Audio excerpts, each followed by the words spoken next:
Is the DSG reliable? How reliable? Mechatronic issues, dry clutch issues, pernah tak you encounter? Berapa harga kos pemilikan kereta ni? Kos penjagaan kereta ni? What are the common problems to look out for? Selain tu, you dah modify ke kereta? So hari ni, I nak share dengan you guys, maybe future Polo GTI owners ataupun current Polo GTI owners or anybody who are interested in this video, I nak share macam mana atau the details on how I take care of this car, and also I just want to share with you about experience not just from me but from my other friends who owns Polo GTI as well. So, jom kita bedah.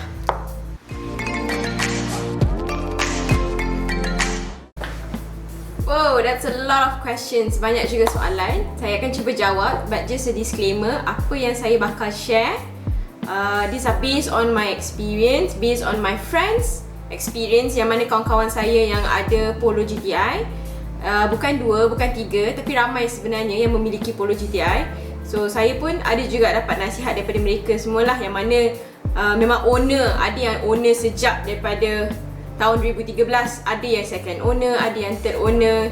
Jadi kita belajarlah antara satu sama lain kan. Before that, saya just nak cakap, tak ada car manufacturer atau brand yang perfect. Setiap brand ada dia punya error dia actually, atau ada isu dia actually. Tak kisahlah Audi, Mercedes, BMW or Porsche even. Sebab itulah setiap tahun, saban tahun, these manufacturers akan memperbaiki, renew, akan improve apa isu yang diorang alami, let's say for this generation. So untuk you label Volkswagen sebagai brand yang bermasalah, yang mempunyai banyak isu, saya rasa tidak adil lah. Saya bukan fangirl untuk Volkswagen, walaupun saya drive Volkswagen, tapi bagi saya, it's just a perspective lah of an owner, okay? Saya tak nak bibir panjang. Dah sedang bibir panjang ni. Kita teruskan dengan soalan-soalan you guys yang you guys share ataupun tanya saya hari ni. Okay, jom. Berapa kos you maintain kereta ni sejak you memakainya atau you drive? Okay, dengan saya ni ada resit-resit. So tak salah saya 3 kali tukar minyak hitam dalam tempoh setahun, and hari tu pun share dengan bank-bank macam 3 kali dalam setahun, you pergi mana? Ke sini ke sana ke? Okay, the first round minyak hitam tu ialah beli kereta, just kita flush it lah, tu first, and then second and third tu normal lah, 10,000 km. Tapi sebenarnya yang the third oil change tu baru-baru ni je, about last week. Tak sampai pun 10,000 km, tapi sebab dah 6 bulan jadi saya tukar sayang kereta kan. Okay, lepas tu saya ada tukar tayar. Tukar tayar satu set saya tukar kepada Sport GT Sport S1. Ya, lagipun tak ada nak pergi mana, niat nak tukar MC6, tapi bukannya selalu pergi taugi atau travel, jadi tak apalah, pakai GT Sport S1 dulu. Dan saya suka buat alignment. Alignment adalah few times, cuci kereta normal lah. So tukar minyak hitam dalam lebih kurang 300 lebih. And also dah pernah tukar transmission oil sekali, dan brake fluid. Itu kira macam major lah, tak salah saya tu saya tukar dalam 70,000 rasanya ke 60,000 saya tukar all these things. Okay, yang lain-lain tu tak ada. Buat masa sekarang itu saja: minyak hitam, transmission oil, brake fluid, tayar, wiper. Itu saja. Tayar ya, itu je lah. Alhamdulillah sampai ke hari ini tak ada masalah DSG atau water pump atau piston crack. Lagipun saya drive tak macam orang gila sangat pun selalunya. Biasa daily driver lah, kita chill, relax bawa kereta dengan lagu. Piston crack. Setahu saya tak pernah dengar lagi di kalangan kawan-kawan saya. Also, piston crack ni kita tengok balik sejarah dia. Macam mana berlakunya piston crack? Knocking. Macam mana berlakunya knocking? Mungkin over rev, ataupun mungkin salah guna minyak. Kita patutnya pakai RON 97, tapi you guys pergi tukar pakai RON 95. Jadi seharusnya kita ikut apa yang manufacturer dah suggest. Piston crack tak pernah dengar lagi lah, sejujurnya tak pernah lagi. Jadi saya rasa kalau you guys nak pakai kereta Polo GTI, kena ikut manufacturer punya spec, jangan kedekut, pakai RON 97, pakai good engine oil, and you should be fine. Common problem, I wouldn't say a problem. Saya prefer untuk cakap wear and tear issue. Sebab, yelah bila you dah pakai kereta tu lama, confirm akan ada wear and tear. Macam juga you pakai baju, lama-lama bila you pakai baju tu dia akan lusuh, dia akan koyak, kain jadi makin nipis. So, sama juga dengan kereta. Yang benda saya pernah dengar lah is water pump. Itu pun after maybe 100,000 km, 80,000 km, ada yang 130,000 km water pump. Sama juga dengan speed sensor. Adalah a few kawan-kawan saya yang kira kereta dah menua, jadi ialah kena tukar all these parts. Coil pack. Ya, itu je lah yang patut, yang saya rasa macam ada isu. Bukan isu, wear and tear. Okay, sorry, I should not say issue, it's wear and tear. Apa yang saya buat is just rahsia. Okay, belum mod lagi. Mungkin akan mod stage 1 sebab ada orang kata kalau you mod stage 1, it's actually increase the fuel efficiency of the car. Kereta akan jadi lebih efficient. Sebab saya tak tahulah nak explain dalam macam technical sangat, tapi most of my friends cakap macam tu. Tapi saya sangat happy dengan apa yang saya ada sekarang. With 180 horsepower, to me it's not overpowered, cukup.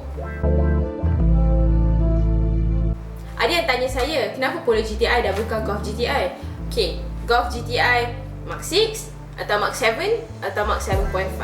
Like to me, it's not fair for you to compare sebab size pun lain, engine pun lain. So why do you want to compare?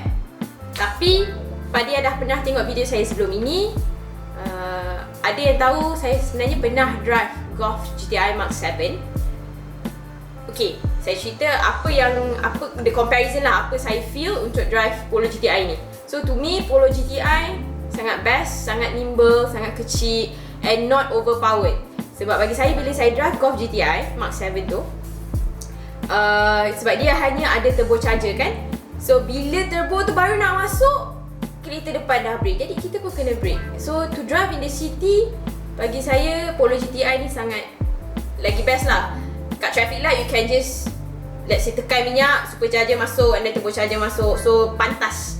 And power to weight ratio pun Polo GTI sebab lagi kecil, lagi ringan. Walaupun horsepower dia tak sama dengan Golf GTI, tapi untuk dia pergi lagi cepat lah daripada Golf GTI. So Golf GTI around 220 horsepower, Polo GTI 180 horsepower. Dengan harga, let's say you beli second hand, sekarang ni mana you nak dapat harga yang kecil, powerful, maintenance pun sebenarnya tak banyak lotang pun dengan harga macam tu. Okay, saya nak share satu trick atau satu tips yang mungkin you guys tak pernah buat calculation macam ni. Price over horsepower. So let's say bila Golf GTI dikeluarkan dulu, Golf GTI Mark 7 harga dia dalam 220,000 lamsam horsepower yang dikeluarkan, power output is about 220 horsepower. 220, okay, biar saya type sebentar. 220 horsepower. Jadi RM1,000 per 1 horsepower.